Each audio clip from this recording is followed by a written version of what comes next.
Paulo está de olho no mercado em busca das oportunidades ali. O tricolor mostrou interesse na contratação do volante Alan, do próprio Flamengo. O atleta de 28 anos teve pouca chance sob o comando do Felipe Luiz. E agora, com essa renovação do técnico rubro-negro, a tendência é uma troca de ares em busca de mais minutos em campo.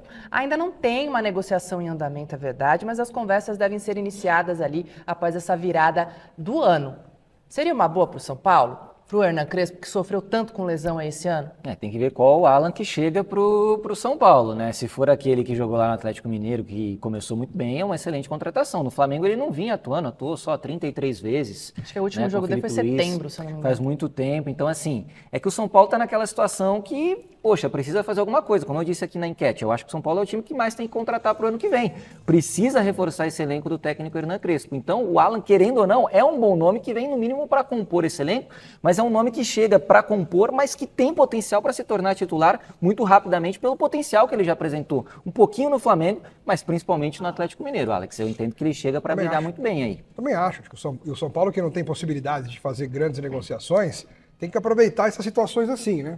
Sim. Pontualmente ir ao mercado, perceber quem está com o contrato acabando, para não gastar dinheiro na hora de contratar, jogadores que talvez você tenha que pagar só os salários, né? E essa é a missão de quem está por trás da diretoria de futebol do clube, para poder fortalecer o elenco para o ano que vem. Eu acho que se o São Paulo começar 2026 e não continuar tendo uma hospedagem gigantesca no departamento médico, já é uma grande vantagem, é um grande reforço. Não é?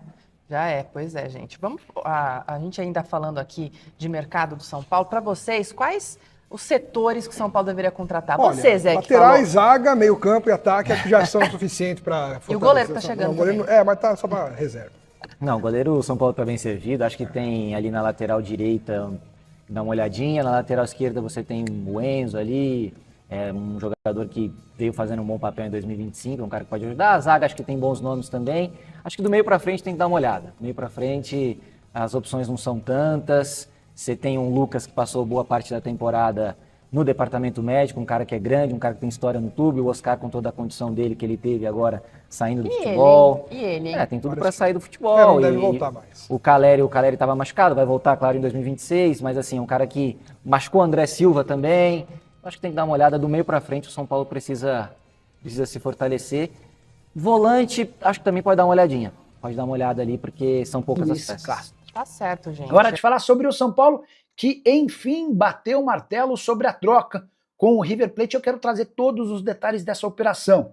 Nesse negócio, o São Paulo manda o Galopo em definitivo para o River Plate e fica também em definitivo com Enzo Dias e Tapia. O São Paulo era dono de 100% dos direitos econômicos do Galopo, e mesmo com o Galopo não batendo a meta que tornava obrigatória a sua permanência no River Plate, o negócio foi fechado, com o River Plate ficando com 50% dos direitos econômicos do Galopo.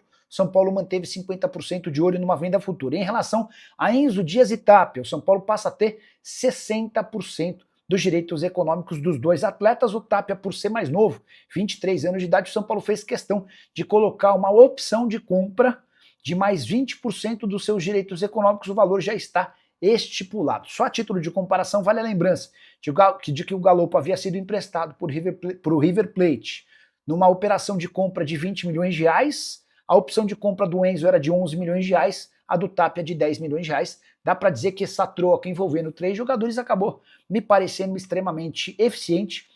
E o mais legal é a transparência que o São Paulo tem adotado em seus últimos negócios. Só para completar, registrar que Moreira, lateral direito do Tricolor, deve permanecer no Porto por mais 6 meses. O empréstimo terminaria agora no fim do ano. O Moreira pediu para que pudesse ficar mais um pouco.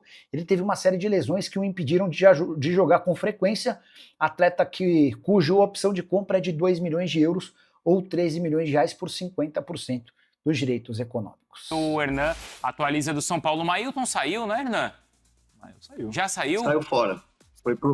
Foi emprestado pro Fortaleza. Vai jogar a Série B pelo Fortaleza. O cara acabou de chegar, O Mailton era um jogador... Vamos lá. Eu tenho uma explicação aí sobre isso, porque eu também perguntei. Falei, acabou de chegar, já vai embora, nem testou direito o garoto. Bom jogador, o Mailton, jogador muito bom. Vinha sendo o melhor lateral direito da Série B pela Chapecoense quando o São Paulo contratou. Uma contratação emergencial ali pela necessidade. E o São Paulo agora empresta para o Fortaleza para a disputa da Série B. Por quê? Porque assim, tem 3 laterais. Tem o Cedric, tem o Mailton e o Mike, moleque da base que terminou o ano em alta com o Crespo, tá? Então esse é um ponto. O Mike hoje estava na frente do Mailton em relação à fila ali de laterais.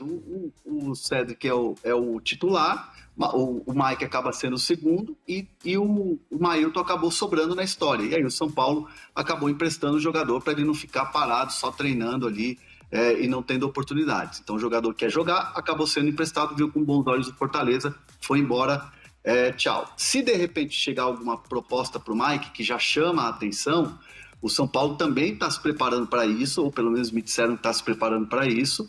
E tem também a questão do Vitinho do Botafogo, né? Nessas trocas todas aí, o São Paulo está de olho no Vitinho. Então o Vitinho, me disseram que o Vitinho chega para ser titular do São Paulo. Chega. Inclusive para disputar com o Cedric. E aí o que você faz com o Mike? Né? Então o Mike é um jogador que também não está 100% garantido, mesmo tendo terminado em alta. Caso não consiga o Vitinho, o Mike me parece ser o jogador que o Crespo vai dar mais moral para ganhar confiança e para ganhar espaço. Então o São Paulo trabalha com essas possibilidades aí de planejamento para 26 na lateral direita. Até falando sobre o Vitinho, a informação que eu tinha, que eu apurei antes do programa iniciar, é que o Atlético Mineiro também está interessado no Vitinho, lateral direito do Botafogo. Fez uma sondagem para perguntar sobre valores, condições de negócio. E o Botafogo, ao mesmo tempo que ele não quer negociar, não quer perder o Vitinho, o Botafogo precisa fazer caixa. Porque precisa negociar alguns jogadores, tem algumas dívidas ativas, então o Vitinho ele está na mira do Atlético Mineiro e do São Paulo. São Paulo quer envolver nessa troca dos jogadores e tudo mais, então é uma questão meio complexa que vai ser resolvida nos próximos dias. Mas o Atlético Mineiro, sim, está de olho no Vitinho para 2026. A gente vai seguir no São Paulo, mas só uma coisa. Do Atlético, estão perguntando do Fred. Estamos apurando. Foi uma informação que foi o Guilherme Frossard, se eu não me engano, foi no Twitter, começou a repercutir isso. Já mandamos algumas mensagens aí, então estamos apurando. Porque o Fred é de lá, né? Exatamente, o Fred tem uma ligação. E o goleiro foi notícia de vocês também, Carlos Coronel. Carlos Coronel,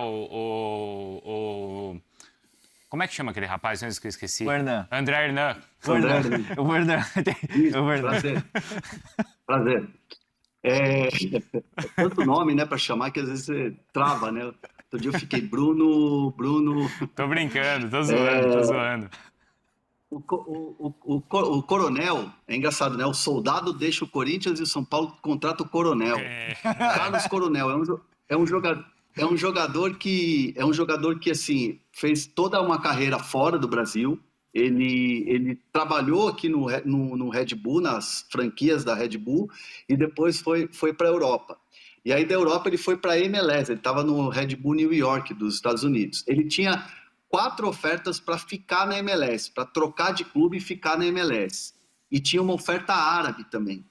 Quando o São Paulo chega e faz um contato e faz uma proposta, não durou 10 minutos a conversa, porque o jogador tem raízes são paulinas. Torcedor de São Paulo na infância, tio São Paulino, pai e tal, filho, filha que gosta do São Paulo. Então, assim, bateu no coração do jogador.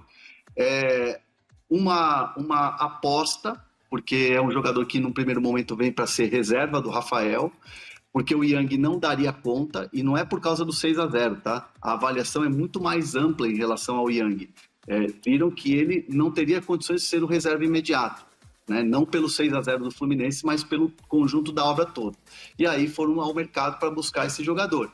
E é um jogador que tem convocações para a seleção paraguaia, porque ele tem dupla nacionalidade, vai para a Copa do Mundo pela seleção paraguaia, e é um jogador experiente. É um jogador que já tem uma bagagem e que pode chegar para disputar a posição com o Rafael, ou quando o Rafael não tiver, ter um goleiro ali que o São Paulo e o torcedor de São Paulo sinta segurança, porque esse sempre foi um grande problema do São Paulo. Depois que chegou o Rafael e que todo mundo falou, bom, agora tem goleiro, o problema é que nunca teve um reserva à altura. Sim. E agora o São Paulo tenta um jogador, ou traz um jogador certeiro ali para essa posição e que traga confiança pro torcedor. Mas é isso, né? Ele continua absoluto, né? Claro, o Rafael. Mas é curioso isso, né? O Coronel, então, ser São Paulino. Provavelmente fã do Ceni. O que uma fonte dele me falou foi que... mandaram aí pra você? Eu anotei aqui, ó. Pesou muito o sonho dele de vestir a camisa do São Paulo.